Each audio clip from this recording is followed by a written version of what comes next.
चलो गुड चलो नमस्कार, गुड इवनिंग, राम राम सभी को। कैसे हो? भी उम्मीद करता हूँ सभी स्वस्थ हो, मंगल में हो, आपकी पढ़ाई भी अच्छे से चल रही होगी। जो आगामी एग्जाम होने वाला है पशु परिचर का, उसकी मॉडल पेपर की जो सीरीज चला रहे हैं, जो सीरीज चल रही है अपनी, उसको कंटिन्यू करेंगे भी। इस सेशन में पता ही है आपको कि क्या क्या रहने वाले हैं। राजस्थान की geography, history, art and culture, तीनों पार्टों से क्वेश्चंस रहने वाले हैं। ठीक है, तो बिना किसी देरी के सेशन की शुरुआत करते हैं। और जो पहली बार आए हैं विजन क्लासेस के यूट्यूब चैनल पे, वो चैनल को सब्सक्राइब कर लो और नोटिफिकेशन ऑन कर लो, ताकि नेक्स्ट वीडियो आए आपको अवेलेबल हो जाए। तो बिना किसी देरी के सेशन की शुरुआत करते हुए दोस्तों, चलो क्वेश्चन नंबर 1 देखो। राजस्थान के उन जिलों की पहचान करें जो राजस्थान की कुल जनसंख्या की 1% से भी कम जनसंख्या वाले हैं। राजस्थान की कुल जनसंख्या के 1% से भी कम जनसंख्या वाले जिलों की पहचान करनी है। ऑप्शन है ए सिरोही, बूंदी, जैसलमेर, बूंदी, प्रतापगढ़, सिरोही। बताओ भाई।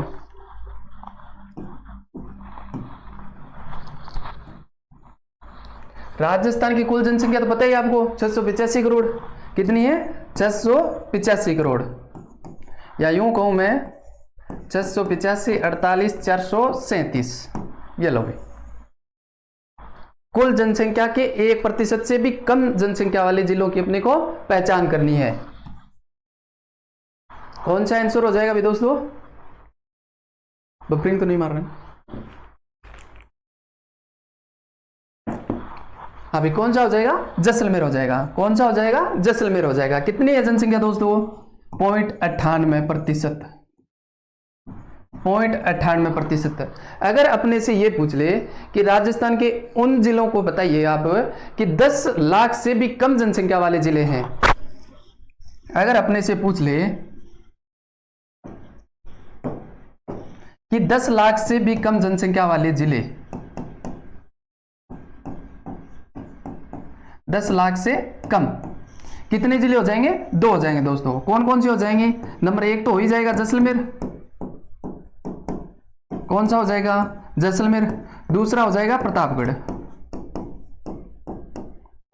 कौन सा हो जाएगा? प्रतापगढ़। अगर अपने से पूछ ले कि 50 लाख से अधिक जनसंख्या वाले जिले कौन कौन से हैं, तो एक जिला है। 50 लाख से अधिक कितने जिले हैं? एक जिला। 50 लाख से अधिक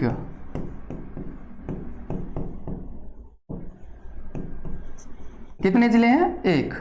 और वो कौन सा है? जयपुर। कौन सा है दोस्तों? जयपुर। अगर अपने से पूछे कि राजस्थान की कुल जनसंख्या के 1% से पूछे, तो जैसलमेर होगा। कितनी है जनसंख्या? 0.98% है। अगर 10 लाख से कम जनसंख्या वाले जिलों की संख्या पूछे, तो 2, जैसलमेर और प्रतापगढ़। अगर अपने से पूछे कि 50 लाख से अधिक जनसंख्या वाले जिलों की संख्या कितनी है, तो एक, वो है जयपुर। क्वेश्चन नंबर 2 देखो भाई। देखो भाई, जनगणना 2001 के अनुसार राजस्थान में महिला साक्षरता दर में कितने प्रतिशत की दशकीय वृद्धि दर रही? महिला साक्षरता दर में कितने प्रतिशत की दशकीय वृद्धि दर रही? ऑप्शन है 3.5%, 8.22%, 5.70% और 7%। एग्जाम में ऐसे ही क्वेश्चन आते हैं। एग्जाम में ऐसे ही क्वेश्चन आते हैं अपने पेपरों में, और अपन पढ़ के जाते हैं। क्या पढ़ के जाते हैं? 69.20, 52.12, 66.11। और एग्जाम में कौन से क्वेश्चन आते हैं? ये आते हैं। तो देखो भैया, अगर आपको सेशन समझ में आ रहा है ना, अच्छा लग रहा है, तो लाइक कर देना, सब्सक्राइब कर लेना। ठीक है, तो 3.5% क्या है? पुरुष साक्षरता दर में वृद्धि है। क्या है दोस्तों? पुरुष साक्षरता दर में वृद्धि है।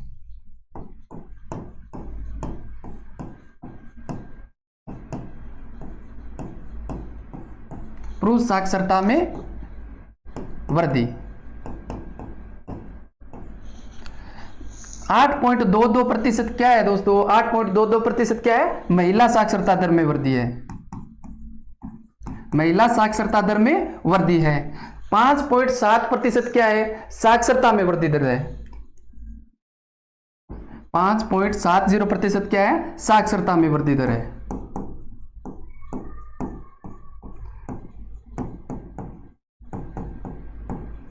साक्षरता में वृद्धि दर है। 7% क्या है? लिंगानुपात में वृद्धि दर है। 7% क्या है? लिंगानुपात में वृद्धि दर।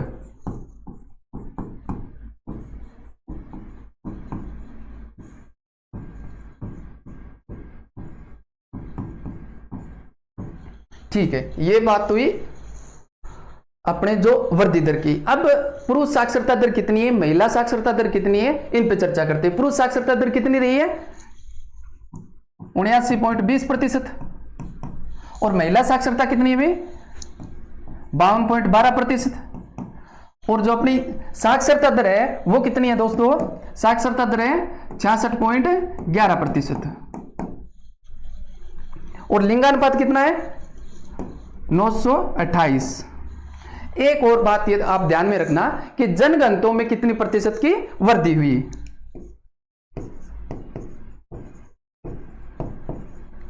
जनगणतों में वृद्धि कितने प्रतिशत की होती है दोस्तों? 35% की। और जनगणतों है कितना अपना? 200। ध्यान में रखना, ठीक है। अपना आंसर कौन सा हो जाएगा? 8.22%। महिला साक्षरता दर में 10 की वृद्धि दर हुई है। क्वेश्चन नंबर 3 देखो भाई। पानी को सोखने के लिए बनाई गई चक्रकूप पत्ती कौन सी सभ्यता में देखने को मिलती है? पानी को सोखने के लिए बनाई गई चक्रकूप पत्ती कौन सी सभ्यता में देखने को मिलती है? ऑप्शन है कालीबंगा, बागोर, आहड़, गणेश्वर। बताओ भाई। सबसे पहले तो ये देखो दोस्तों कि चक्रकूप पत्ती होती क्या है। ये गंदे पानी की नाली है और ये जमीन के अंदर मटके दाब दिए जाते हैं भाई, एक के ऊपर एक लगा करके, और इनमें निकाल दिए जाते हैं छिद्र। क्या कर दिए जाते हैं इन मटकों में? छिद्र। और ये नाली डाल दी जाती है इन मटकों के अंदर, ठीक है। तो इसी को बोलते हैं चक्रकूप पत्ती। और ये चक्रकूप पत्ती कौन सी सभ्यता में देखने को मिलती है अपने को? आहड़ में। कहां पे मिलती है? आहड़ में। आहड़ के बारे में और जो अपने एग्जाम की दृष्टि से क्या क्या क्वेश्चन बन सकते हैं वो देखो। और किन नाम से जानते हैं इसे? तांबावती के नाम से जानते हैं। किन नाम से जानते हैं दोस्तों? तांबावती के नाम से, या फिर ताम्बरवती, या फिर अगाटपुर। स्थानीय भाषा में नाम क्या है इसका? स्थानीय नाम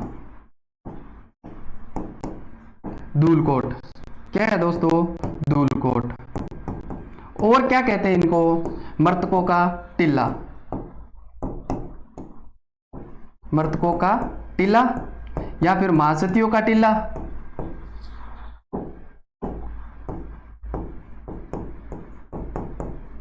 महासतियों का टीला। कौन सी नदी के किनारे? आयड़ नदी के किनारे। कौन सी नदी के किनारे? आयड़ नदी के किनारे। और है कहां पे? उदयपुर के अंदर। कहां पे दोस्तों? उदयपुर के अंदर। और क्या क्या बातें इंपॉर्टेंट है तो देखो, इसकी खोज किसने की? खोज करने वाला कौन है? अक्षय कीर्ति व्यास। अक्षय कीर्ति व्यास कब करता है? 1953 के अंदर। इसके उत्खनन किसने किया? इसके उत्खनन के बारे में 2 स्टेटमेंट आता है। एक आता है सर्वप्रथम किसने किया और दूसरा आता है सर्वाधिक किसने किया। तो देखो भाई, सर्वप्रथम करने वाला था सर्वप्रथम उत्खनन रतन चंद्र अग्रवाल।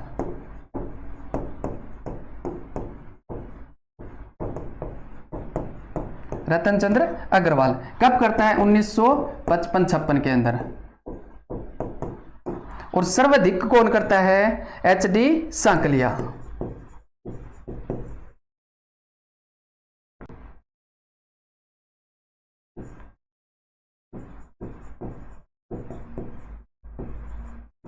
सर्वाधिक उत्खनन कौन करता है? HD सांकलिया।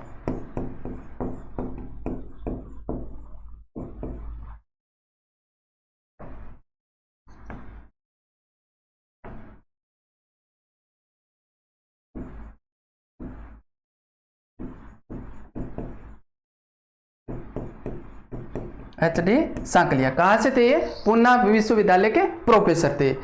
आहड़ से और अपने एग्जाम की दृष्टि से कौन कौन से क्वेश्चन बन सकते हैं, तो यहां से क्या है कि खंडित नारी की मूर्ति मिलती है। क्या मिलती है दोस्तों?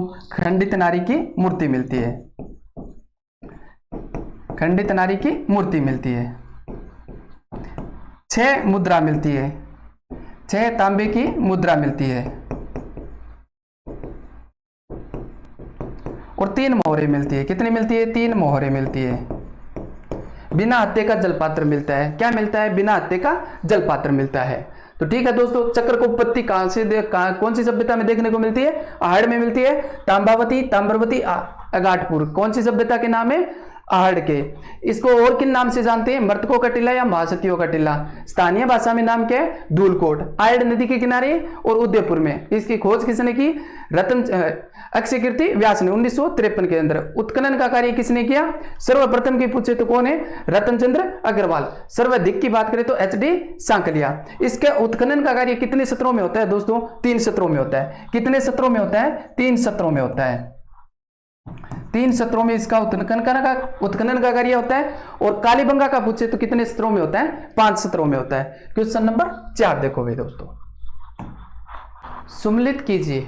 सुम्मिलित कीजिए।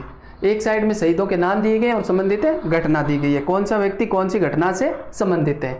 ऑप्शन देखो, नानक जी डाबड़ा, चुन्नीलाल शर्मा डाबी, रूपा जी करपा जी बेगू और नानक भाई खांट रास्तापाल। सबसे पहले तो ये देख लेते हैं दोस्तों कि कौन सी घटना कब होती है। तो डाबड़ा कांड की बात करें तो डाबड़ा कांड होता है डीडवाना मारवाड़ के अंदर। कब होता है? 13 मार्च 1947 को। कब होता है दोस्तों? 13 मार्च 1947 के अंदर होता है। अगर ढाबी की बात करें तो वर्तमान में कहां पे? बूंदी के अंदर। और यहां पे घटना होती है 2 अप्रैल 1923 के अंदर।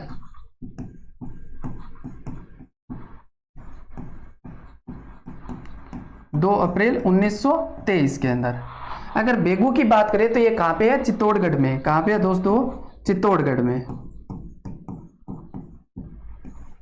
यहां पे घटना होती है 13 जुलाई 1923 के अंदर। रास्तापाल की घटना होती है दोस्तों 1947 के अंदर। कब होती है? 1947 के अंदर। अब देख लेते हैं कि कौन सा व्यक्ति कौन सी घटना से संबंधित है। बहुत ज्यादा इंपॉर्टेंट क्वेश्चन है। यहां से वन लाइनर क्वेश्चन भी अपने को पूछते हैं। बहुत बार एग्जाम में सीधा पूछ लेता है कि डाबी घटना कौन से मतलब नानक जी भील का संबंध कौन सी घटना से संबंधित है, रूपा जी कृपा जी का कौन सी घटना से संबंधित है, तो सीधा पूछते हैं। तो एक ही क्वेश्चन में लगभग आपके 10 क्वेश्चन क्लियर हो जाएंगे। तो देखो, नानक जी की बात करें तो कौन सी घटना से संबंधित है? डाबी से, जो वर्तमान में कहां पे है? बूंदी में 2 अप्रैल 1923 को घटना होती है। नानक जी के साथ में एक व्यक्ति का और नाम आता है, वो है दोस्तों देवीलाल। कौन है? देवीलाल गुज्जर। देवीलाल गुज्जर। नानक जी झंडा गीत गाते हुए शहीद हो जाते हैं। सभा के अंदर सबसे आगे ही चल रहे हैं और झंडा गीत गाते हुए शहीद हो जाते हैं। अगर आपसे पूछे कि झंडा गीत किसकी रचना है, तो किसकी? विजय सिंह पथिक की। किसकी रचना है? विजय सिंह पथिक की। और नैनूराम शर्मा द्वारा नानक जी की याद में एक गीत की रचना की गई। कौन से गीत की? अर्जी गीत की।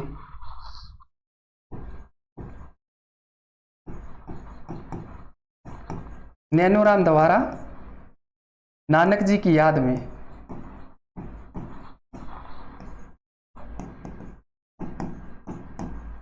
अर्जी गीत की रचना की गई। किसकी गीत की रचना की गई? अर्जी गीत की। ध्यान में रखना दोस्तों, अर्जी गीत की रचना किसके द्वारा की गई? नैनूराम शर्मा द्वारा। किसकी याद में? नानक जी की याद में।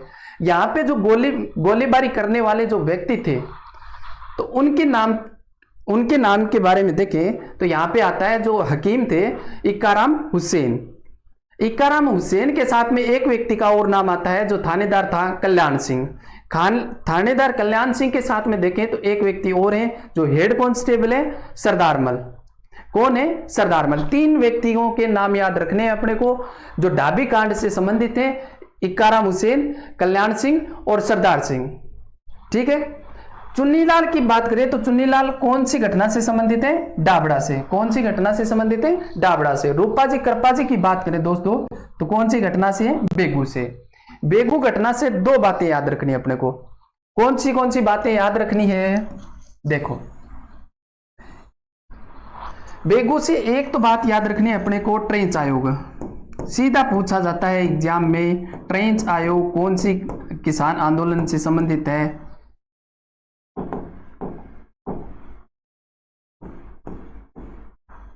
ट्रेंच आयोग कौन से किसान आंदोलन से संबंधित है या कौन सी घटना से संबंधित है? तो बेगू से। कौन सी घटना से संबंधित है? बेगू से। और दूसरी आती है बोल्शेविक समझौता। क्या आता है? बोल्शेविक समझौता। बोल्शेविक समझौता ये किन किन के मध्य होता है? ठाकुर अनूप सिंह और किसानों के मध्य होता है। अगर नानक भाई खाट की बात करें तो कौन सी घटना से संबंधित है? राजतापाल से। अगर आपको सेशन अच्छा लग रहा है ना तो चैनल को सब्सक्राइब कर लेना, लाइक भी कर देना दोस्तों। क्वेश्चन नंबर 5 देखो भाई, राजस्थान की सिंचित क्षेत्रफल का अधिकतम भाग निम्न में से किस सिंचाई के स्रोत से सिंचित होता है? राजस्थान का जो क्षेत्रफल है, सिंचित क्षेत्रफल है, उसका अधिकतम भाग की बात करें तो कौन से स्रोत से अपना सिंचित होता है? ऑप्शन है नहर, तालाब, नलकूपों, कुएं एवं नलकूपों। बताओ भाई। अगर नहरों की बात करें तो नहरों से कितना प्रतिशत सिंचाई होता है? 28.39%। कितना होता है दोस्तों? 28.39%। और नहरों से सिंचाई की बात करें कि सर्वाधिक कौन सा जिला सिंचित होता है? तो गंगानगर। कौन सा होता है दोस्तों? तो गंगानगर। अगर तालाबों की बात करें तो तालाबों से कितना प्रतिशत अपना जो क्षेत्रफल है वो सिंचित होता है? 0.33%। कितना होता है दोस्तों? 0.33%। और जिले की बात करें तालाबों से तो टोंक। कौन सा जिला सिंचित होता है सर्वाधिक? टोंक। अगर नलकूपों की बात करें तो नलकूपों से सर्वाधिक सिंचाई के जिले की बात करें तो कौन सा होता है? जोधपुर। और क्षेत्रफल की बात करें तो कितना होता है दोस्तों? 49.29%। 49.29%। और जिले की बात करें तो कौन सा जिला? जोधपुर। और किन किन स्रोतों से अपनी सिंचाई होती है राजस्थान में? अन्य स्रोत और देखें तो कुएं और अन्य स्रोत। अन्य कुओं की बात करें तो कुओं से कितने सिंचित क्षेत्रफल होता है? 20.10% है। कितना होता है दोस्तों? 20.10%। और कौन सा जिला होता है? झालावाड़। कुएं से सर्वाधिक सिंचाई कहां पे होती है? झालावाड़ के अंदर। अगर अन्य स्रोतों की बात करें तो यहां पे होती है 1.89%। अपने से क्वेश्चन पूछा है कि सर्वाधिक सिंचित क्षेत्र किससे होता है? अगर यहाँ पे कुएं व नलकूप नहीं दिए होते, कुएं व नलकूप नहीं दिए होते तो अपना आंसर होता नलकूप है।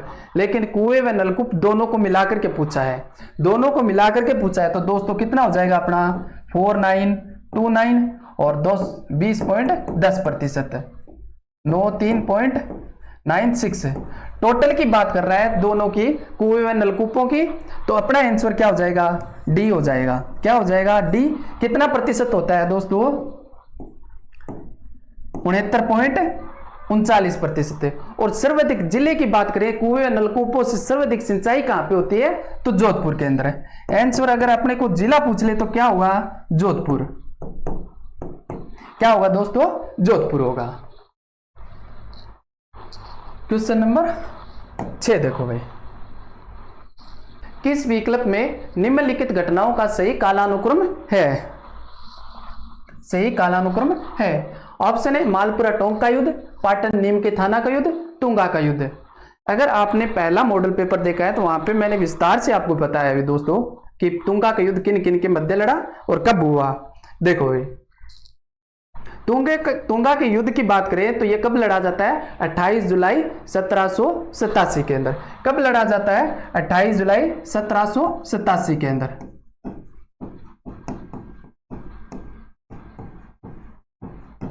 अगर मैं बात करूं पाटन व नीम का थाना का युद्ध कब लड़ा जाता है? 20 जून 1790 के अंदर। 20 जून 1790 के अंदर। मालपुरा टोंक के युद्ध की बात करें तो यह कब होता है दोस्तों? मालपुरा टोंक का युद्ध होता है 16 अप्रैल 1800 के अंदर। 16 अप्रैल 1800 के अंदर होता है। अगर आपसे पूछ ले कि ये युद्ध किन किन के मध्य लड़ा गया, तो आपको एक नाम याद रखना है, स्वाई प्रताप सिंह। क्या याद रखना है? एक तो नाम याद रखना है आपको, स्वाई प्रताप सिंह। प्रताप सिंह वर्सेस, इसमें भी स्वाई प्रताप सिंह वर्सेस, स्वाई प्रताप सिंह वर्सेस। यहां पे विरुद्ध में होते हैं मराठा। कौन होते हैं दोस्तों? मराठा। मराठों से नेतृत्व करने वालों की बात करें तो टुंगा के युद्ध में नेतृत्व करने वाले होते हैं महादजी सिंधिया। कौन होते हैं? महादजी सिंधिया। महादजी सिंधिया। पाटन के युद्ध में नेतृत्व करने वाले होते हैं डी बोइन। कौन होते हैं? डी बोइन। और मालपुरा के युद्ध में मराठों से नेतृत्व करने वाले होते हैं दौलतराव सिंधिया। कौन होते हैं दोस्तों? दौलतराव सिंधिया।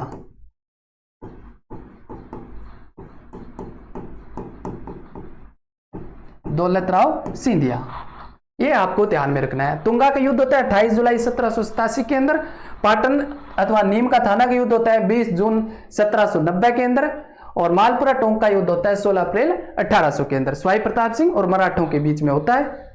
अपना आंसर हो जाएगा भाई CBA, D, CBA। Question number 7 देखो भाई, निम्न में से कौन से खनिज के उत्पादन में लगभग राजस्थान का एकाधिकार है? कौन से खनिजों के उत्पादन में राजस्थान का एकाधिकार है? ऑप्शन है सीसा जस्ता, तांबर एल्सक, वोलेस्टेनाइट, सेलेनाइट। बताओ भाई, अगर आपको ये क्वेश्चन अगर लैंग्वेज चेंज करके पूछ ले कि राजस्थान का वह कौन सा खनिज है जो उत्पादन में एकाधिकार है और धात्विक श्रेणी का है या फिर अधात्विक श्रेणी का है? खनिज तो सभी पढ़ के जाते हैं, अगर इस हिसाब से लैंग्वेज चेंज करके पूछ ले तो सब गोलमाल। तो देखो भाई, एकाधिकार, एकाधिकार है। और धात्विक श्रेणी का कौन सा है, अधात्विक श्रेणी का कौन सा है, उन पे चर्चा करते हैं। धात्विक और अधात्विक।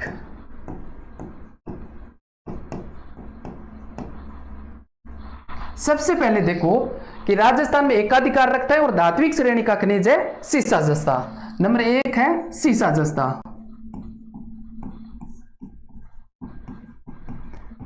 कहां पे उत्पादन होता है दोस्तों? उदयपुर के अंदर। सर्वाधिक की बात करें तो कहां पे होता है? उदयपुर के अंदर। एक ही है धात्विक श्रेणी का खनिज कौन सा है? एक है। बाकी सब कौन से? अधात्विक श्रेणी, अधात्विक श्रेणी के अंदर। अधात्विक के अंदर बात करें तो वोलेस्टेनाइट कौन सा आता है? नंबर 1 पे वोलेस्टेनाइट।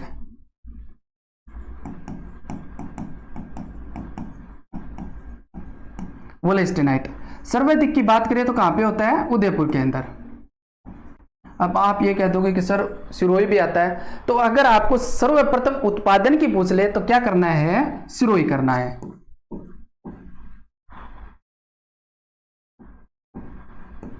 सर्वप्रथम उत्पादन,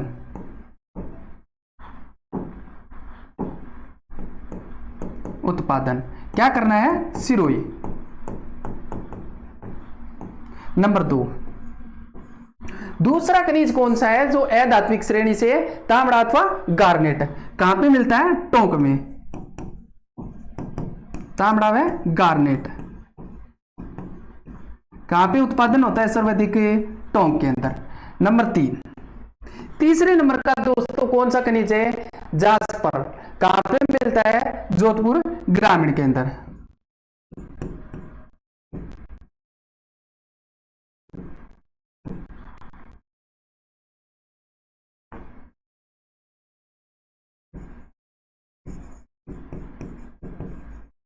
जास्पर कहां पे मिलता है? जोधपुर ग्रामीण के अंदर। एक खनिज और बच गया दोस्तों, कौन सा है वो? सेलेनाइट। सेलेनाइट की बात करें तो सर्वाधिक कहां पे होता है? बाड़मेर के अंदर।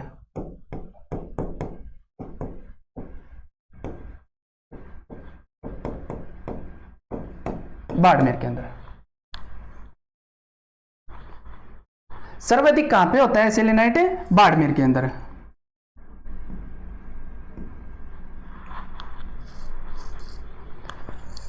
तो सीसा जस्ता होता ही है, वोलेस्टिनाइट भी होता है, सेलेनाइट भी होता है, तांबर अयस्क नहीं होता है। तो अपना आंसर हो जाएगा A C D, A B A C D, 4 number हो जाएगा। अगर आपको पूछ ले कि एकाधिकार करने वाले खनिज कौन कौन से, तो ये पता नहीं। अगर धात्विक और अधात्विक श्रेणी से पूछ ले, अगर धात्विक या अधात्विक श्रेणी के खनिज पूछ ले तो इनको अलग अलग रखना है भी। अधात्विक खनिज का याद, धात्विक खनिज याद कर लो, सीसा सस्ता एक मिलता है, बाकी सब क्या है अधात्विक खनिज है। क्वेश्चन नंबर 8 देखो भाई, मेवाड़ प्रजामंडल के किन नेताओं को भारत छोड़ो आंदोलन की गतिविधियों के दौरान अगस्त 1942 के अंदर गिरफ्तार कर लिया गया? मेवाड़ के किन नेताओं को अगस्त 1942 की आंदोलन की गतिविधियों के दौरान गिरफ्तार कर लिया जाता है? ऑप्शन है बलवंत सिंह मेहता, मोहनलाल सुखाड़िया, माणिक्यलाल वर्मा, कुंज बिहारी मोदी। बताओ भाई। सबसे पहले तो देखो भी दोस्तों, मेवाड़ प्रजामंडल की स्थापना कब होती है? स्थापना की बात करें तो कब होती है? 24 अप्रैल 1938 के अंदर। कब होती है दोस्तों? 24 अप्रैल 1938 के अंदर। इसके संस्थापक कौन से हैं?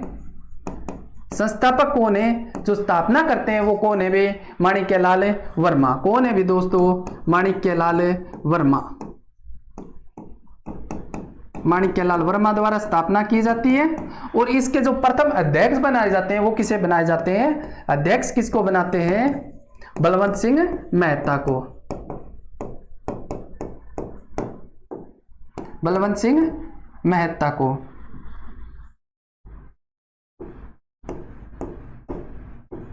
बलवंत सिंह मेहता को अध्यक्ष बनाया जाता है। इनके अंदर गतिविधियों के दौरान गिरफ्तार कर लिया जाता है। बलवंत सिंह मेहता को भी कर लिया जाता है, मोहनलाल सुखाड़िया को भी कर लिया जाता है, और किसको कर लिया जाता है? माणिक्यलाल वर्मा को भी कर लिया जाता है। तो गुरुजी एक कुंज बिहारी मोदी ने क्यों कौन करे? तो देखो इनका संबंध कहां से आता है भाई? अलवर से। कहां से आता है दोस्तों? अलवर प्रजामंडल से।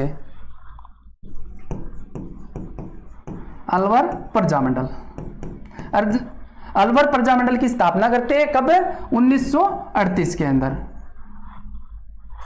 अलवर प्रजामंडल की स्थापना कब होती है दोस्तों? 1938 के अंदर। अपना आंसर क्या सा होगा? ए बी सी, सी हो जाएगा। अपना आंसर हो जाएगा सी। क्वेश्चन नंबर, निम्नलिखित में से कौन सा स्थल पूरा पाषाणकालीन स्थल नहीं है? पूरा पाषाणकालीन स्थल नहीं है। ऑप्शन है डीडवाना, डीडवाना कुचामन, जायल नागौर, बानगढ़ अलवर, बागौर भीलवाड़ा। बताओ भाई कौन सा स्थल पूरा पाषाणकालीन स्थल नहीं है? अगर पाषाणकालीन स्थलों की बात करें तो इनके 3 आते हैं भी। कौन कौन से 3 भाग हैं? पूरा पाषाणकालीन, मध्य पाषाणकालीन, उत्तर या नव पाषाणकालीन। देखो भाई बताओ, सभी पे चर्चा करते हैं, इनके सभी पे चर्चा करेंगे बार बार, जो अपने एग्जाम की दृष्टि से इंपॉर्टेंट है। देखो भाई, डीडवाना है, बिल्कुल है, जायल भी है, बानगढ़ भी है। कौन सा नहीं है? बागौर नहीं है। कौन सा नहीं है दोस्तों? बागौर नहीं है। ये कौन सा है? मध्यम पाषाणकालीन है। कौन सा स्थल है? मध्यम पाषाणकालीन है। मध्यम पाषाणकालीन स्थल है ये। आगे देखो, इन पे विस्तार से चर्चा करते हैं। ये रहे पूरा पाषाणकालीन। पूरा पाषाणकालीन की बात करूं मैं तो क्या कहते हैं पूरा पाषाणकालीन को? पोलियोलिथिक, पोलियोलिथिक काल। मध्य पाषाणकालीन की बात करूं तो मेसोलिथिक काल कहते हैं, और उत्तर एवं नव पाषाणकालीन की बात करूं तो क्या कहते हैं? नियोलिथिक। क्या कहते हैं दोस्तों? नियोलिथिक। अगर बात करें अपने जो अपने एग्जाम की दृष्टि से इंपॉर्टेंट है कि पूरा पाषाणकालीन स्थल कौन कौन से हैं, तो डीडवाना सबसे प्राचीन माना जाता है, जायल नागौर, बानगढ़ अलवर, इंद्रगढ़ बूंदी, और दर कहां पे है? भरतपुर के अंदर, जो पूरा पाषाणकालीन स्थल है। अगर मध्यम पाषाणकालीन की बात करें तो बागौर, तिलवाड़ा, विराटनगर और सोजत है। बागौर कहां पे है? भीलवाड़ा के अंदर। तिलवाड़ा कहां पे है? बालोतरा के अंदर। और विराटनगर कहां पे? कोटपुतल बहरोड के अंदर। सोजत कहां पे आ जाएगी? पाली के अंदर। अगर नव एवं उत्तर पाषाणकालीन की बात करें या नियोलिथिक की बात करें तो आहड़, गिलूंड, कालीबंगा। आहड़ की बात करें तो कहां पे है? उदयपुर के अंदर। आहड़, उदयपुर, गिलूंड राजमंद, कालीबंगा हनुमानगढ़ के अंदर। देखिए दोस्तों, अगर ट्रेंडिंग में क्वेश्चंस देखें ना आप, लेटेस्ट के 10 या 15 एग्जाम देख लेना, यही से क्वेश्चन पूछे गए हैं कि कौन सा पूरा पाषाणकालीन स्थल है, कौन सा मध्य में, या कौन सा नव या उत्तर पाषाणकालीन स्थल है।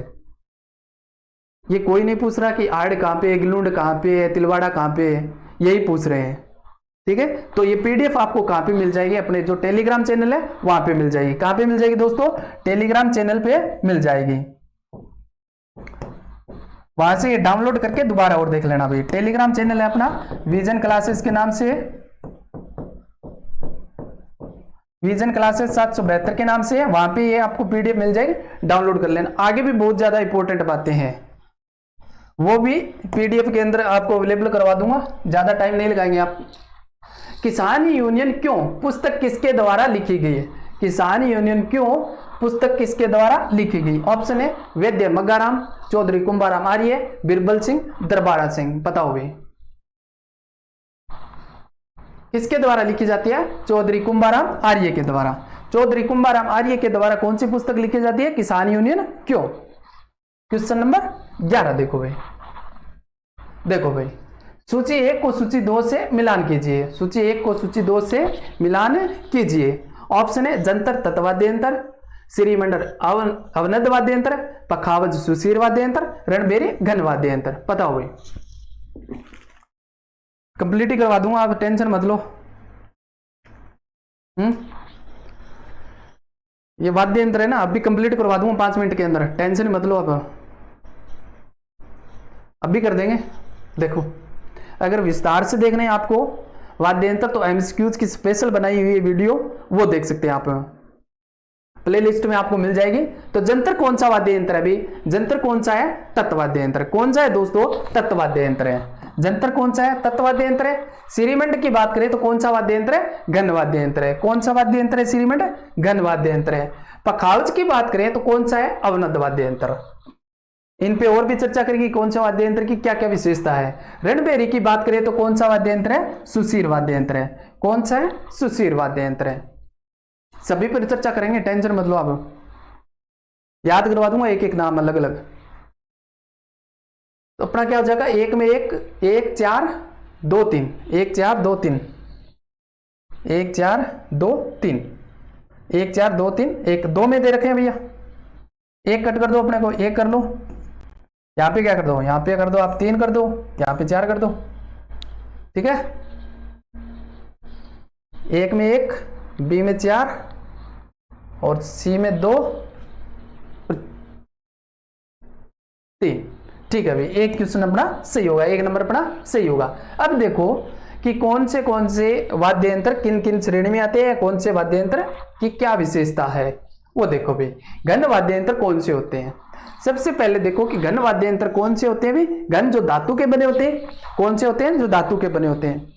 ये ट्रिक या फिर इसको विस्तार से आपको देखना है तो आप प्ले लिस्ट में जाइएगा, वहां पे एमसीक्यूज मैंने वाद्य यंत्र के पूरे करवा रखे हैं। क्या करवा रखे हैं, विस्तार से वाद्य यंत्र करवा रखे हैं, वहां से देख लेना। और ये पीडीएफ है ना, आपको टेलीग्राम में मिल जाएगी, और टेलीग्राम का लिंक डिस्क्रिप्शन में भी दे दूंगा, और विजन क्लासेस 772 के नाम से आप ज्वाइन कर लेना, वहां से दोबारा पढ़ लेना। ठीक है, एक बार मैं बता देता हूं। श्रीमंड लेख वीर था, चिंटू कम धूम मचा झालर। ऐसे मान लो कि आप श्रीलेख नाम का कोई व्यक्ति है, श्रीलेख नाम का या लेखराम नाम का व्यक्ति है, वो वीर था। और एक क्या है, चिंटू है। एक क्या है, चिंटू है। चिंटू को क्या बोलते हैं, झालर भी बोलते हैं ना, बोलते हैं कि नहीं बोलते, झालर चिंटू। हाँ, तो वो ये घन वाद्य यंत्र या फिर धातु के बने होते हैं। तो ये श्रीलेख वीर था, श्रीलेख नाम का व्यक्ति कोई वीर है। चिंटू या चिंटी कम धूम मचा झालर। ठीक है, इनके बारे में देखो। सी से हो जाएगा श्रीमंड, ले से हो जाएगा लेजिम ग्रासिया, ख से हो जाएगा खड़ताल, वीर से हो जाएगा वीर घंटा, रे से हो जाएगा रमजोल, था से थाली, ची से चिमटा, टी से टिंकोरा, कै से करताल, मैं से मंजीरा, दू से दुरालियो या फिर घुंघरू, और जा से हो जाएगा झांझ। ठीक है, आगे देखो भाई। अवनद वाद्य यंत्र, अवनद वाद्य यंत्र वो जो चमड़ी मंड करके बनाए जाते हैं। इसकी ट्रिक देखो भाई। धूप तब चढ़े मामा की धुन खुन, धूप तब चढ़े मामा की धुन डमखम। देखो भाई, धू से क्या हो जाएगा, धूम धड़ाक, पै से हो जाएगा पखावज, तै से हो जाएगा तासे तबला, बै से हो जाएगा बम, चे से हो जाएगा चंग, डै से डोंक या ढांक, माँ से हो जाएगा मादल या मृदंग, माँ से माठ, की को रखेंगे साइलेंट, दू से हो जाएगा दोसा, नै से नगाड़ा नौबत निशान, डै से डेरू या डमरू, ख से हो जाएगा मंजरी। खम्भ से क्या हो जाएगा, मंजरी। आगे देखो,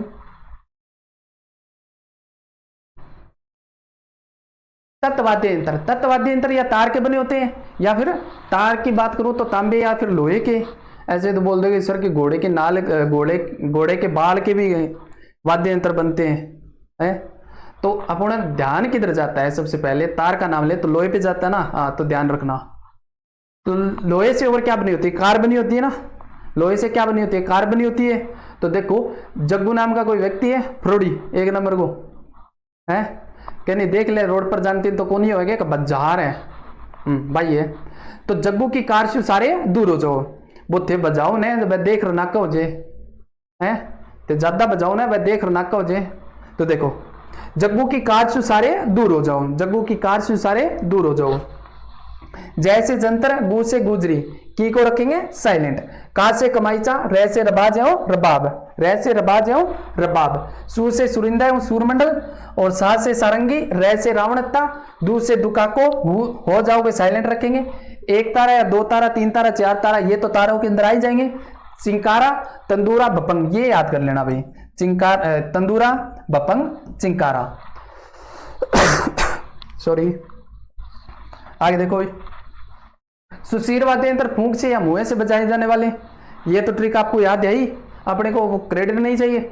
ये इजी लगी मेरे को, मेरे से ज्यादा ये इजी लगी, मैं यही उठा के ले आया। क्रेडिट नहीं चाहिए, अपने को याद करवाना है बच्चों को, ठीक है। आपको याद हो जाए बस इतना ही काफी है अपने लिए।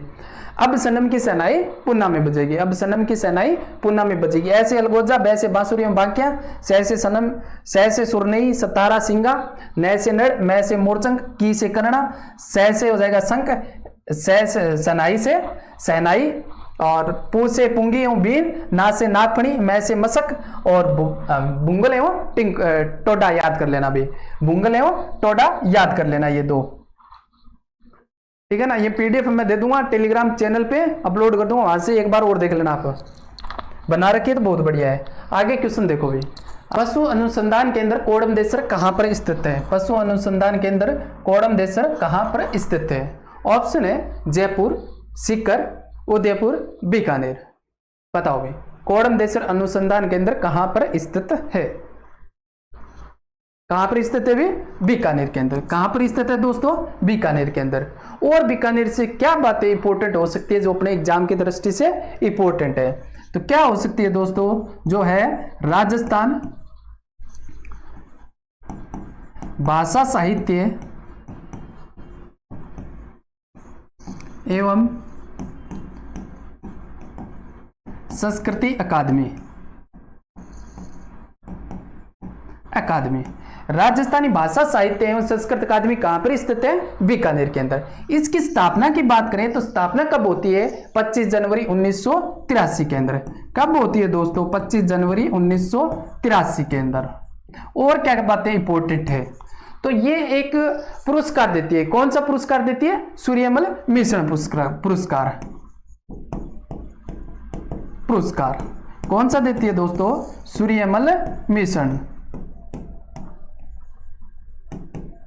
सूर्यमल मिश्रण पुरस्कार देती है। और इनके द्वारा एक पत्रिका निकाली जाती है, कौन सी पत्रिका, जागती ज्योत। पत्रिका कौन सी दोस्तों, जागती ज्योत। ये बातें अपने को ध्यान में रखनी। बीकानेर से कोडमदेसर कहां पर स्थित है, बीकानेर में। भाषा साहित्य एवं संस्कृत अकादमी कहां पे, बीकानेर के अंदर। स्थापना होती है 25 जनवरी 1983, सूर्यमल मिश्रण पुरस्कार, और पत्रिका जागती ज्योत। क्वेश्चन नंबर 13 देखो भाई, निम्नलिखित में से कौन सा युग्म सम्मिलित नहीं है, कौन सा युग्म सम्मिलित नहीं है। ऑप्शन देखो, रानी की बावड़ी बूंदी, त्रिमुखी बावड़ी उदयपुर, नौचौकी बूंदी, नौलखा बावड़ी डूंगरपुर। बताओ भाई कौन सा कथन असत्य है। रानी की बावड़ी को क्या कहते हैं, बावड़ियों का सिरमौर। क्या कहते हैं दोस्तों, बावड़ियों का सिरमौर, बावड़ियों का सिरमौर।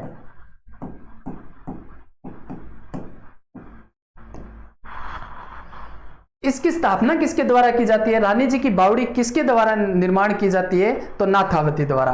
कौन बनवाती है वे, नाथावती। नाथावती, जो अनिरुद्ध सिंह की पत्नी है। किसकी पत्नी है? अनिरुद्ध सिंह की। त्रिमुखी बावड़ी का निर्माण उदयपुर में किसके द्वारा करवाया जाता है? रामरस दे द्वारा। किसके द्वारा करवाया जाता है दोस्तों? रामरस दे द्वारा। रामरस दे द्वारा। अगर नौ चौकी की बात करें तो इसका निर्माण कहां पे होता है? राजसमंद के अंदर। कहां पे होता है दोस्तों? राजसमंद के अंदर। किसके द्वारा निर्माण करवाया जाता है? राज सिंह के द्वारा।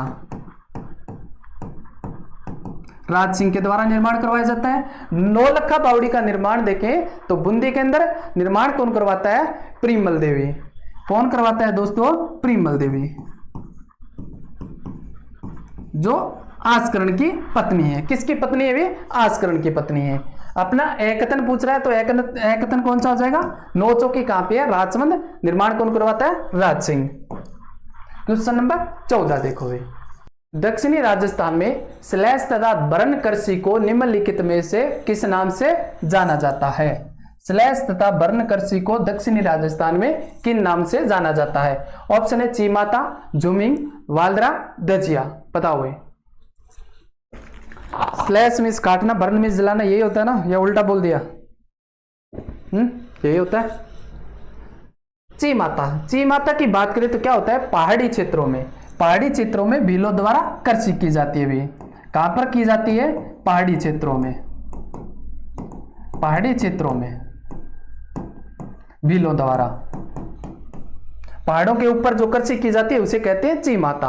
या जला करके, वनों को काट करके जला करके कृषि की जाती है भीलों द्वारा, उसे क्या कहते हैं? चीमाता। अगर झुमिंग की बात करूं तो ये कृषि कहां की है? आसाम की। कहां की है दोस्तों? आसाम की। अगर वालद्रा, अपना आंसर क्या होगा? वालद्रा। दक्षिणी राजस्थान में जो वनों को काट करके जला करके जो कृषि की जाती है उसे क्या कहते हैं? वालद्रा। और किसके द्वारा? आदिवासियों द्वारा। आदिवासियों द्वारा। आदिवासी द्वारा। और दजिया। दजिया क्या होती है? मैदानी क्षेत्रों में वनों को काट करके जला करके जो कृषि की जाती है उसे कहते हैं दजिया। कहां पर? मैदानी क्षेत्रों में। मैदानी क्षेत्रों में। किसके द्वारा? भीलों द्वारा। किसके द्वारा की जाती है दोस्तों? भीलों द्वारा। अगर पहाड़ी क्षेत्रों की पूछे तो चीमाता, मैदानी क्षेत्रों की पूछे तो दजिया।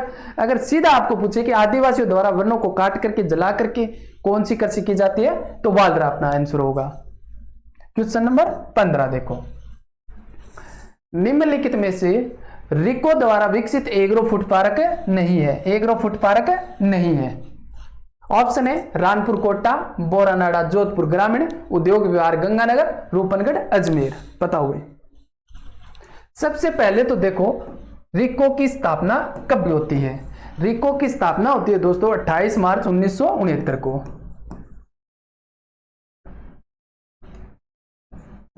स्थापना 28 मार्च 1969 के अंदर। अगर स्वतंत्र रूप से पूछे, अगर स्वतंत्र रूप से पूछे तो स्थापना होती है 1980 के अंदर। कब होती है दोस्तों? 1980 के अंदर। अगर आपको पूछे कि mega food park, mega food park कितने हैं? 3। कितने हैं दोस्तों? 3। कौन कौन से हैं? देखो, पहला है रूपनगढ़ अजमेर। रूपनगढ़ अजमेर प्रथम है। कौन सा है? प्रथम। दूसरे की बात करें तो दूसरा है मथानिया। मथानिया कहां पे दोस्तों? जोधपुर ग्रामीण के अंदर। कहां पे है दोस्तों? जोधपुर ग्रामीण के अंदर। अगर मैं बात करूं तीसरे की तो कहां पे है? पलाना के अंदर। पलाना कहां पे है दोस्तों? बीकानेर के अंदर। कहां पे है? बीकानेर के अंदर। ये क्या है? प्रस्तावित है। क्या है? प्रस्तावित। ठीक है, अपना आंसर क्या हो जाएगा? रूपनगढ़ अजमेर। क्या हो जाएगा? रूपनगढ़ अजमेर। तो सर की ये एग्रो फूड पार्क 3 ही है कि और है? और भी है, 2 और है। कौन से? 1 नंबर, 2 नंबर, 3 नंबर हो गया। चौथे की बात करें तो कौन कहां पे है? अलवर के अंदर। कहां पे दोस्तों? अलवर के अंदर। अगर 5वें की बात करूं तो कहां पे? झालावाड़ के अंदर। कहां पे है? झालावाड़ के अंदर। ये भी क्या है? प्रस्तावित। क्या है? प्रस्तावित।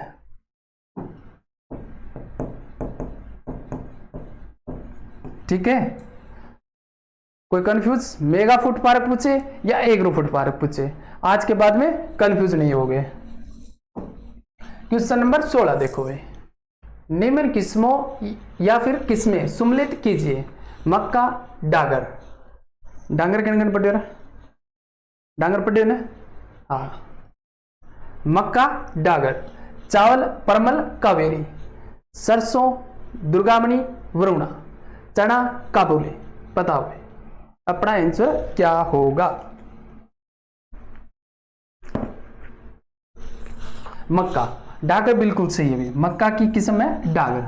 चावल की बात करें तो परमल या कावेरी बिल्कुल सही है। बासमती, चंबल, माही सुगंधा ये किसकी है, चावल की किस्म है। कौन सी और है, चंबल।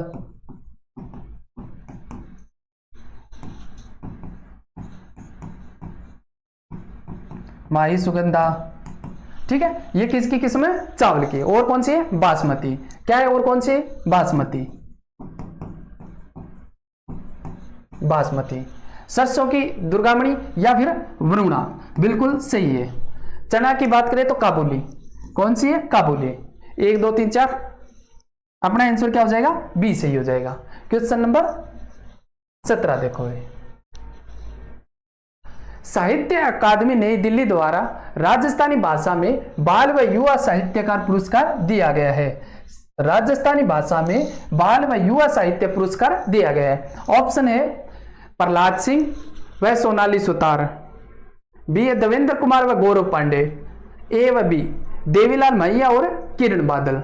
बताओ भाई राजस्थानी भाषा में साहित्य व बाल पुरस्कार किसे दिया गया है।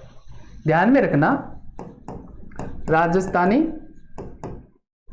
भाषा और एक है दोस्तों हिंदी भाषा,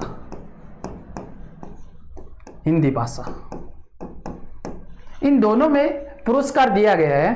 तो बाल पुरस्कार दिया गया है प्रहलाद सिंह को। किसे दिया गया है, बाल पुरस्कार। अगर युवा पुरस्कार की बात करें तो किसे दिया गया है, सोनाली सुतार को युवा पुरस्कार। कौन सा, राजस्थानी भाषा में। अगर हिंदी भाषा की बात करें तो किसे दिया गया है, देवेंद्र कुमार को तो दिया गया है दोस्तों बाल पुरस्कार। किसे दिया गया, बाल पुरस्कार देवेंद्र कुमार को। अगर युवा पुरस्कार की बात करें तो किसे दिया गया है, गौरव पांडे को युवा पुरस्कार। अपना आंसर क्या हो जाएगा, राजस्थानी भाषा में पूछ रहा है, जो नई दिल्ली द्वारा राजस्थानी भाषा में युवा व बाल पुरस्कार दिया गया किसे, प्रहलाद सिंह व सोनाली सुतार को। क्वेश्चन नंबर 18 देखो भाई, 22 व 24 फरवरी 2024 को मरु महोत्सव का आयोजन कहाँ किया गया। 22 व 24 फरवरी 2024 को मरु महोत्सव का आयोजन कहाँ किया गया। ऑप्शन है जैसलमेर, बाड़मेर, उदयपुर, जोधपुर। बताओ भाई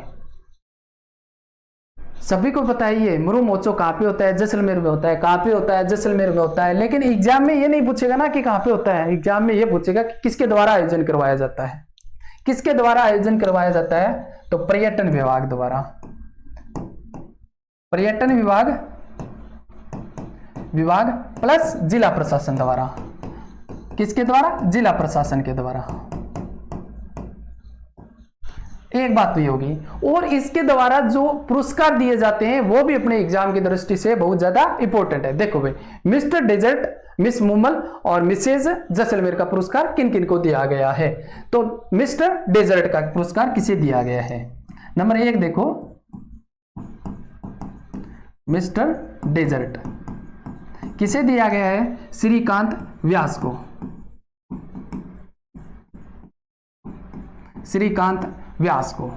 दूसरा पुरस्कार किसे दिया गया है, मिस मुमल का। मिस मुमल का दिया गया है पारुल विजय को। पारुल विजय को। एक पुरस्कार और दिया जाता है Mrs Jaisalmer.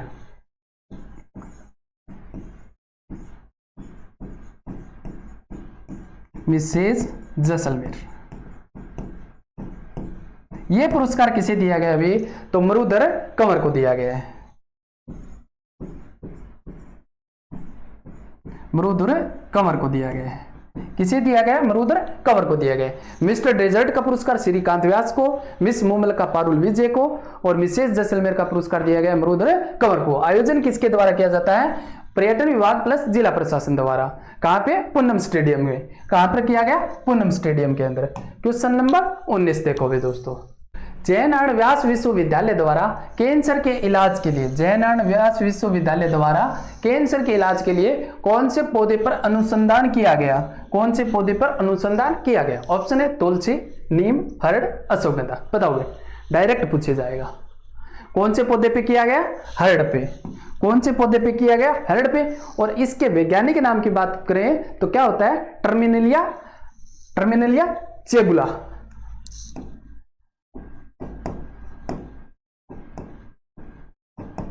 Terminalia chebula. Chebula क्या है? वैज्ञानिक नाम है।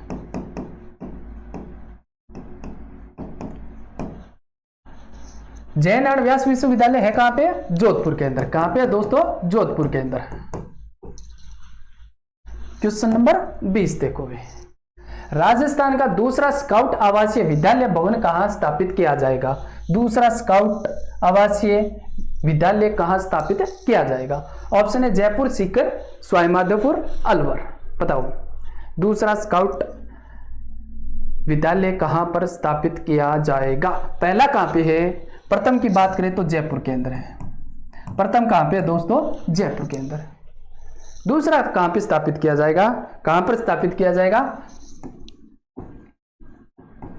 छोटी खुड़ी। कहां पे? छोटी खुड़ी, छोटी खुड़ी। ये कहां पे भी? लक्ष्मणगढ़ के अंदर। लक्ष्मणगढ़ सीकर के अंदर। कहां पे है? लक्ष्मणगढ़ सीकर के अंदर, छोटी खुड़ी में स्थापित किया जाएगा। क्वेश्चन नंबर 21 देखो भाई, महाकाल कॉरिडोर की तर्ज पर राजस्थान में ब्रह्मलोक कॉरिडोर कहां स्थापित किया जाएगा?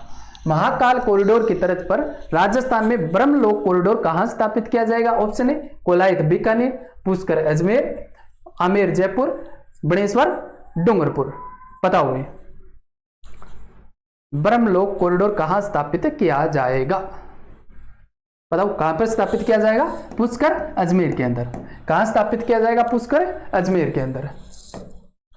क्वेश्चन नंबर 22 देखो भाई, किसी प्रभावशाली या वीर पुरुष की युद्ध में लड़ते हुए वीरगति को प्राप्त होने पर लिखे जाते हैं। वीरगति पर कोई पुरुष या महापुरुष लड़ते हुए वीरगति को प्राप्त हो जाते हैं तो उसकी याद में क्या लिखे जाते हैं? ऑप्शन है रूपक, पर्ची, मर्सिये, सिलोका। बताओ, अगर आपने पीछे सीईटी का एग्जाम दिया या सीईटी का शायद, उसी में आया था कि पर्ची क्या है? क्या है? तो पर्ची साधु व महात्माओं की रचना। क्या कहलाती है? पर्ची साधु व महात्माओं की रचना।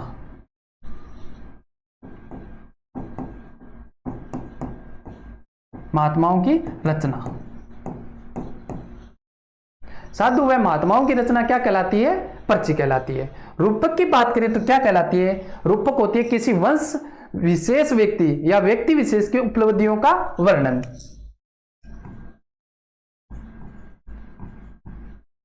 किसी वंश या फिर विशेष व्यक्ति, विशेष व्यक्ति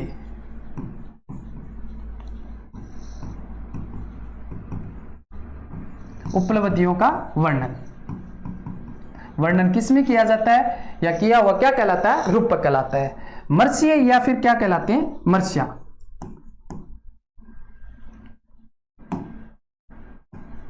मर्सिया, मर्सिये या फिर मर्सिया।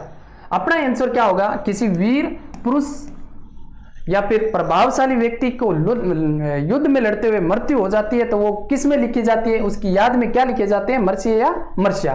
तो सिलोका क्या होता है? साधारण पढ़े लिखे व्यक्तियों की रचना।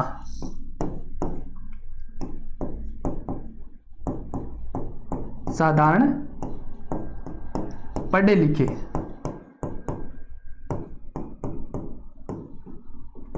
व्यक्तियों की रचना क्या कहलाती है? सिलोका कहलाती है। अपना आंसर क्या हो जाएगा? मर्सिये। क्वेश्चन नंबर 23 देखो भाई, निम्न में से सही कूट का चयन करें। निम्न में से सही कूट का चयन करें। ऑप्शन है निमाड़ी, रागड़ी, मालवी की उपबोलियां हैं। राजावाटी, चौरासी, ढूंढाड़ी की उपबोलियां हैं। सी है गोडवाड़ी, मेवाड़ी, मारवाड़ी की उपबोलियां हैं। तीनों सत्य है। बताओ भाई, अगर आपने पहला वीडियो देखा है तो मैंने मालवी को विस्तार से समझाया है। उस वीडियो के अंदर मैंने मालवी बोली को विस्तार से समझा दिया। अगर मालवी से कोई भी क्वेश्चन आता है तो उस क्वेश्चन से बाहर नहीं जाएगा, अपने बताए हुए से बाहर नहीं जाने वाला। देख लेना, नहीं देखा है तो ठीक है। तो देखो भाई, निमाड़ी रागड़ी क्या है? मालवी की उपबोली है, बिल्कुल सही है। सोंडवाड़ी, पाटवी, ये किसकी बोली है? मालवी की। राजावाटी या चौरासी किसकी बोली है? ढूंढाड़ी की। किसकी बोली है दोस्तों? ढूंढाड़ी की।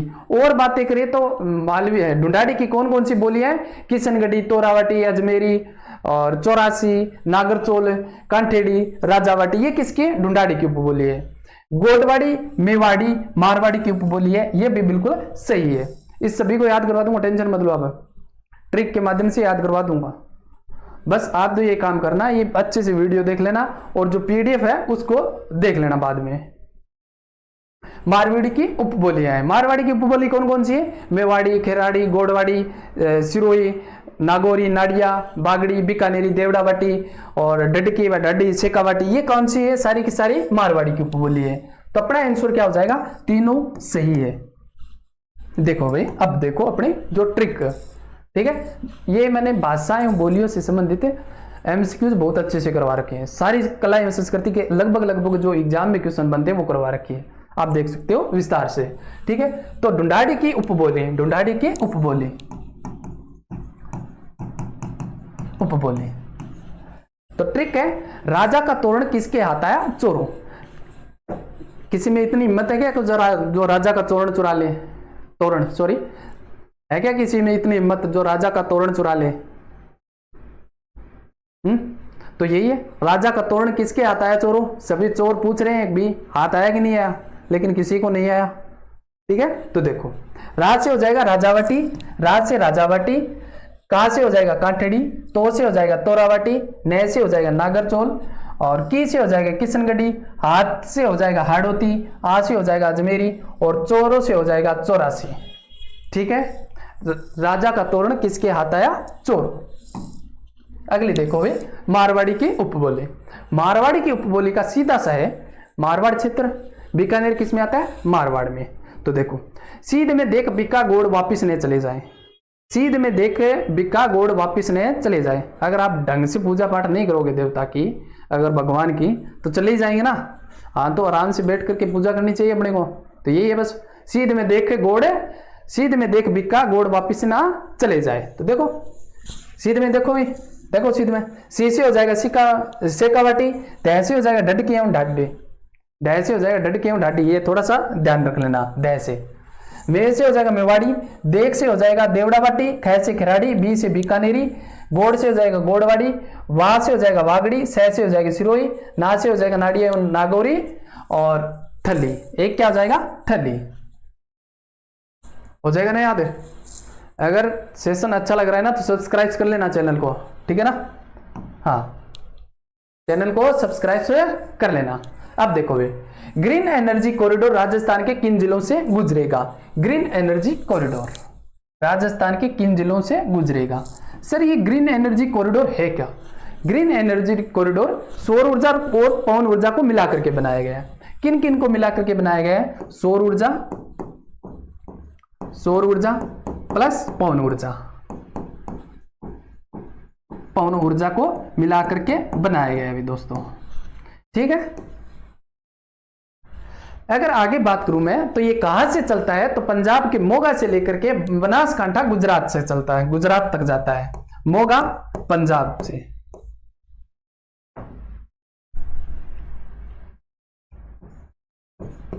मोगा पंजाब, पंजाब से लेकर के कहां तक है? बनासकांठा, गुजरात तक जाता है। गुजरात तक जाता है वे। इनके जिलों की बात करें तो कौन कौन से जिले होंगे? बीकानेर, जैसलमेर, नहीं, ये बाड़मेर नहीं होगा, इसमें भी बाड़मेर है, और बाड़मेर नहीं होगा, बाड़मेर नहीं होगा। अजमेर में जाएगा, बिल्कुल जाएगा, चित्तौड़गढ़ में जाएगा, नागौर में जाएगा, और जोधपुर में जाएगा, और बीकानेर में जाएगा। कौन कौन से जिले में जाएगा? जोधपुर में भी जाएगा, जोधपुर और बीकानेर के अंदर जाएगा। ठीक है भाई, अपना आंसर क्या हो जाएगा? डी। क्वेश्चन नंबर 25 देखो भाई। भारत में अटल भूजल योजना किसकी वित्तीय सहायता से शुरू की गई है? अटल भूजल योजना किसकी वित्तीय सहायता से शुरू की गई है? ऑप्शन ए जापान, जायका, एशियाई विकास बैंक और विश्व bank. Very very important question. वैसे तो आज के सेशन में सारे इंपॉर्टेंट है भाई, और मेरे सेशन में लगभग इंपॉर्टेंट ही क्वेश्चन होते हैं, वो ये तो है नहीं ऐसे वैसे उठा के लेके आता हूँ। पूरा सोल्यूशन मिलता है आपको, एक क्वेश्चन का पूरा सोल्यूशन मिलता है। ठीक है, तो भारत में अटल भूजल योजना किसकी वित्तीय सहायता से शुरू की गई है? किसकी वित्तीय सहायता से शुरू की गई दोस्तों? विश्व बैंक की। विश्व बैंक और प्लस कौन है? भारत सरकार। भारत सरकार। अगर इन दोनों की हिस्सेदारी की बात करें तो कितनी कितनी है? 50-50। कितनी है दोस्तों? 50-50। और क्या बातें इंपॉर्टेंट है कि राजस्थान कितने राज्यों में शुरू की गई है? कितने राज्यों में शुरू की गई है? 7 राज्यों में। कितने राज्यों में? 7 राज्यों में। और जिलों की बात करें तो कितने हैं? 78 जिलों में शुरू की गई है। अगर इनकी बात करें तो ये शुरू कब की गई? सर कि ये अटल भूजल योजना शुरू कब की गई, ये तो बताओ। तो ये शुरू की गई थी 1 अप्रैल 2020-21 से लेकर के 24-25 तक 5 वर्षों का टारगेट रखा गया था। 1 अप्रैल 2020-21 से लेकर के 2024-25 तक 5 वर्षों का टारगेट रखा है। इसको ऐसे नहीं यार,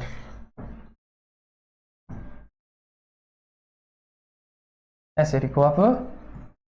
2020-21 से लेकर के 2024-25 तक 5 वर्षों का टारगेट रखा है। ठीक है, कोई दिक्कत? और 7 राज्यों की बात करें तो कौन कौन से हैं? इधर चलो आप, शुरुआत में चलो उत्तर प्रदेश।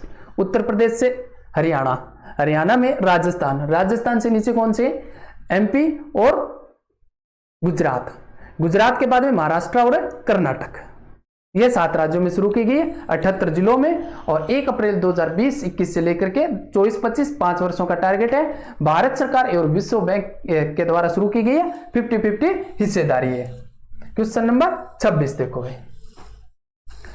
कला के संदर्भ में निम्न में से कौन सा विकल्प सही नहीं है? कला के संदर्भ में निम्न में से कौन सा विकल्प सही नहीं है? ऑप्शन देखो, शालिग्राम, बक्साराम, नंदराम अलवर शैली के चित्रकार हैं।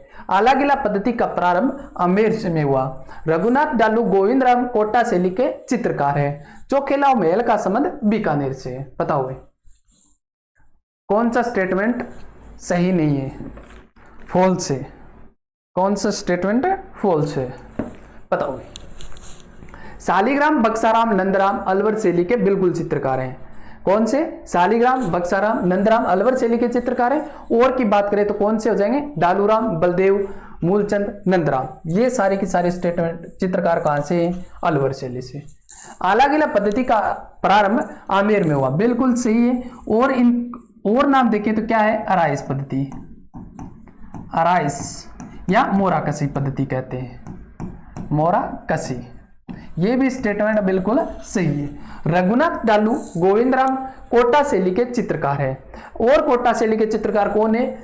नूर मोहम्मद और लच्छीराम। ये भी स्टेटमेंट बिल्कुल सही है। रघुनाथ डालू गोविंदराम कौन सी चित्र शैली के चित्रकार है? कोटा के। चोखेला महल का संबंध कहां से? बीकानेर से। ना, कतई ना, बिल्कुल ही कोने। कहां से? जोधपुर से। कहां से दोस्तों? जोधपुर से। इसका निर्माण किसने करवाया? चोखेला महल का निर्माण किसके द्वारा करवाया गया? मालदेव द्वारा। ध्यान में रखना है दोस्तों, निर्माण करवाता है मालदेव। इसके अंदर और क्या मिलते हैं? राम, क्या मिलते हैं इसके अंदर? राम रावण के युद्ध के चित्र। राम रावण के युद्ध के चित्र मिलते हैं, युद्ध के चित्र मिलते हैं। अगर आप पूछ ले कि राम रावण के चित्र कहां से मिलते हैं, चौखिलाओ महल के। सप्तशती का चित्र मिलता है, किसका मिलता है, सप्तशती का चित्र मिलता है।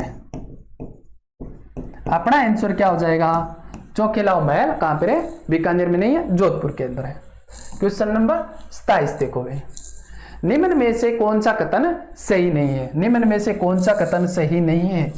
लप्पा लप्पी, गोखरू, मुकेश आदि गोटे के प्रकार है, आदि गोटे के प्रकार है। कांच पर सोने का काम थेवा कला के नाम से जाना जाता है। बादला पानी को ठंडा रखने के लिए जिंक से बना बर्तन होता है। फौलाद की वस्तुओं पर सोने के पतले तारों की जड़ाई तहनिशिका कहलाती है। बताओ भाई अपना आंसर कौन सा होगा, कौन सा कथन फॉल्स है, बताओ। लप्पा लप्पी, गोखरू, मुकेश आदि गोटे के प्रकार है, बिल्कुल सही स्टेटमेंट है। कांच पर सोने का काम थेवा कला कहलाता है, और थेवा कला कहां की है, प्रतापगढ़ की, ये भी बिल्कुल सही है स्टेटमेंट है। पानी, बादला पानी को ठंडा रखने के लिए जिंक से बना बर्तन होता है, और ये कहां का होता है भी प्रसिद्ध, जोधपुर का। कहां का है दोस्तों, जोधपुर का। ये भी स्टेटमेंट बिल्कुल सही है। फौलाद की वस्तुओं पर सोने के पतले तारों की जड़ाई तहनिशिका कहलाती है ना, कहता ही ना, यो तहनिशिका कौन कहलावे, क्या कहलाती है, कोफतगिरी।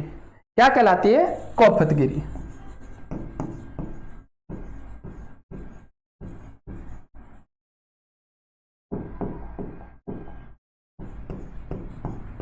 कोफतगिरी कहलाती है। क्या कहलाती है दोस्तों, कोफतगिरी कहलाती है। अगर आपको पूछ ले कि कोफतगिरी प्रसिद्ध कहां की है, ये स्टेटमेंट ध्यान से सुनना भाई दोस्तों, ध्यान से सुनना। प्रसिद्ध कहां की है, जयपुर की। कहां की दोस्तों, जयपुर की।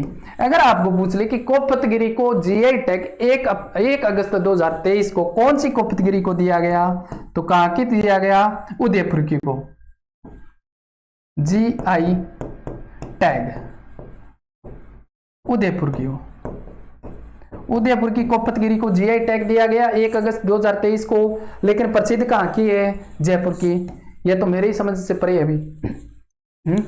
प्रसिद्ध बता रहे हो आप जयपुर की, और जीआई टैग दे रहे हो उदयपुर की, गजब हो गया। करें तो क्या करें भाई, याद कर लो, अपना रट्टा मार लो, और की इलाज है, सरकार है।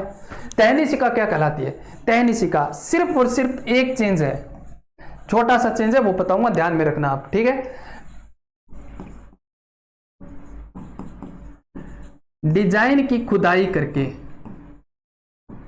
डिजाइन की खुदाई करके तारों से भराई करना, भराई करना, ये ध्यान में रखना आप। क्या है, इधर है तारों की जड़ाई, क्या है दोस्तों, तारों की जड़ाई करना। तारों की जड़ाई करना क्या कहलाती है, कोफतगिरी। क्या कहलाती है, कोफतगिरी। लेकिन डिजाइन की खुदाई करके, स्क्रैच करके, उसको टांच करके जो कलाकारी तारों से भरपाई की जाती है, या जो कलाकारी की जाती है, उसे क्या कहते हैं, तहनिशिका कहते हैं। स्क्रैच करके, खोद करके, उसमें तार भर के जो कलाकारी की जाती है, वो क्या कहलाती है, तहनिशिका। और तार ऊपर मंड करके जो कलाकारी की जाती है, वो क्या कहलाती है, कोफतगिरी। तो अपना स्टेटमेंट क्या हो जाएगा, अपना आंसर हो जाएगा डी।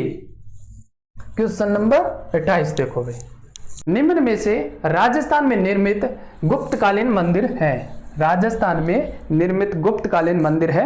ऑप्शन है कांसवा शिव मंदिर, कामेश्वर मंदिर, मरकंडी माता मंदिर, भंडदेवरा मंदिर। बताओ भाई, गुप्त काल की बात करो तो 300 ईस्वी से लेकर के 700 ईस्वी तक मंदिरों का निर्माण होता है। अगर लेटेस्ट के एग्जाम आपने दिए या उठा करके देखा होगा तो यहीं से क्वेश्चन पूछ रहा है कि कौन सा गुज्जर प्रतिहार काल का मंदिर है, कौन सा द्रविड़ शैली में बना हुआ है, कौन सा सोलंकी शैली में बना हुआ है, या गुप्तकालीन मंदिर कौन सा है। यही ट्रेंड चल रहा है आजकल का क्वेश्चनों का मंदिरों से, तो ध्यान में रखना। गुप्तकालीन मंदिर की बात करें तो कौन सा होगा, कंसवा शिव मंदिर। कौन सा होगा, कंसवा शिव मंदिर। कहां पे है, कोटा में है दोस्तों। कहां पर है, कोटा के अंदर। नंबर 1 तो मंदिर ये हो गया। दूसरे मंदिर की बात करें तो और कौन कौन सी हैं जो गुप्तकालीन मंदिर है। दूसरे की बात करें तो दूसरा मंदिर हो जाएगा चारचौमा, चारचौमा मंदिर। चारचौमा मंदिर, चारचौमा शिवालय। शिवालय ये कहां पे दोस्तों? कोटा के अंदर। कहां पे है मेरे दोस्तों? कोटा के अंदर। नंबर 3 पे हो जाएगा शीतलेश्वर महादेव मंदिर। शीतलेश्वर महादेव मंदिर ये कहां पर है? झालरापाटन के अंदर। शीतलेश्वर महादेव ये कहां पर है? झालरापाटन के अंदर। झालरापाटन, झालावाड़। कोई दिक्कत यहां तक? 4 नंबर की बात करूं मैं तो दर्रा के शिव मंदिर। कौन से दोस्तों? दर्रा के शिव मंदिर। ये कहां पर है? कोटा झालावाड़ मार्ग पर स्थित है। मार्ग पर स्थित है, ध्यान में रखना। नंबर 5 कौन सा मंदिर है? 5 नंबर की बात करूं तो मैं मकनगंज का मंदिर चित्तौड़ में।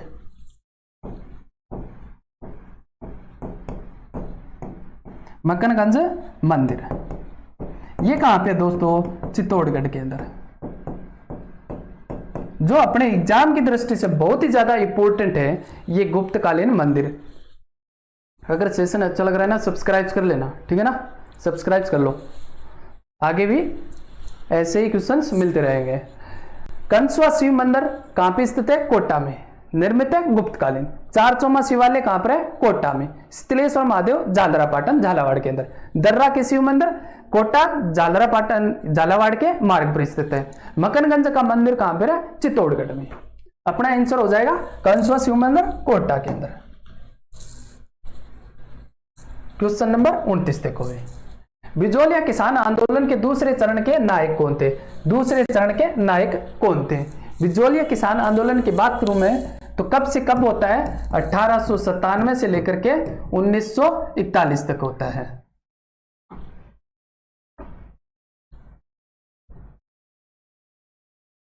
(1941) के मध्य होता है। इसमें 3 चरणों में होता है। कितने चरणों में होता है? 3 चरणों में होता है। अगर प्रथम चरण की बात करूं मैं तो प्रथम चरण का नेतृत्व किया था साधु सीताराम ने। कब से कब तक? कब से कब तक होता है दोस्तों? 1897 से लेकर के 15 तक। 1897 से लेकर के 1915 तक। दूसरे की बात करूं तो विजय सिंह पथिक 16 से लेकर के 23 तक। दूसरे चरण का नेतृत्व किसने किया? विजय सिंह पथिक ने। कब से? 1916 से लेकर के 1923 तक।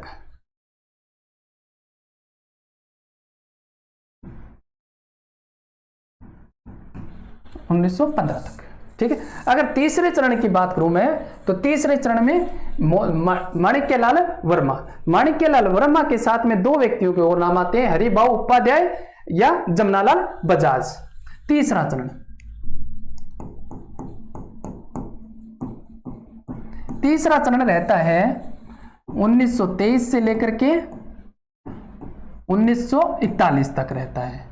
इसमें कौन कौन से होते हैं? एक तो माणिक्यलाल वर्मा होता है, दूसरा कौन सा होता है भी?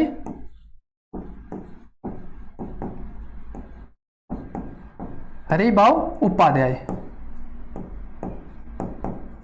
और कौन होता है तीसरा? जमनालाल बजाज। जमनालाल बजाज होता है। तो ये 3 नाम आपको याद रखने हैं। पहले चरण में साधु सीताराम 1897 से लेकर के 15 तक, और 16 से लेकर के 23 तक विजय सिंह पथिक, 1923 से लेकर के 41 तक माणिक्यलाल वर्मा, हरिभाऊ उपाध्याय, जमनालाल बजाज आपको ध्यान में रखना है। अपना आंसर कौन सा हो जाएगा?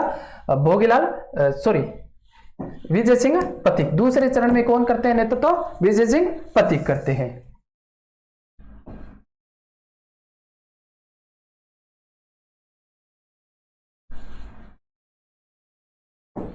क्वेश्चन नंबर 30 देखो भाई। निम्नलिखित कथनों का मिलान कीजिए। निम्नलिखित कथनों का मिलान कीजिए। ऑप्शन है सीताबाड़ी, धौलपुर, चोपड़ा शिव मंदिर, झालावाड़, कोलवी की गुफाएं 12, खुड़ियासन धाम, डीडवाना, कुचामन। बताओ भाई। सीताबाड़ी मेला कहां पे है? 12 के अंदर। सीताबाड़ी मेला कहां पर बढ़ता है? 12 के अंदर। चोपड़ा शिव मंदिर कहाँ पे है? धौलपुर के अंदर। कहाँ पे है दोस्तों? धौलपुर के अंदर। कोलवी की गुफाएं कहाँ पे है? राजस्थान का एलोरा कहाँ पे है? झालावाड़ के अंदर। कहाँ पर है? झालावाड़ के अंदर। कुड़ियासन धाम कहाँ पे है? डीडवाना के अंदर। 3 1 2 4, 3 1 2 4। अपना आंसर क्या हो जाएगा? सी हो जाएगा।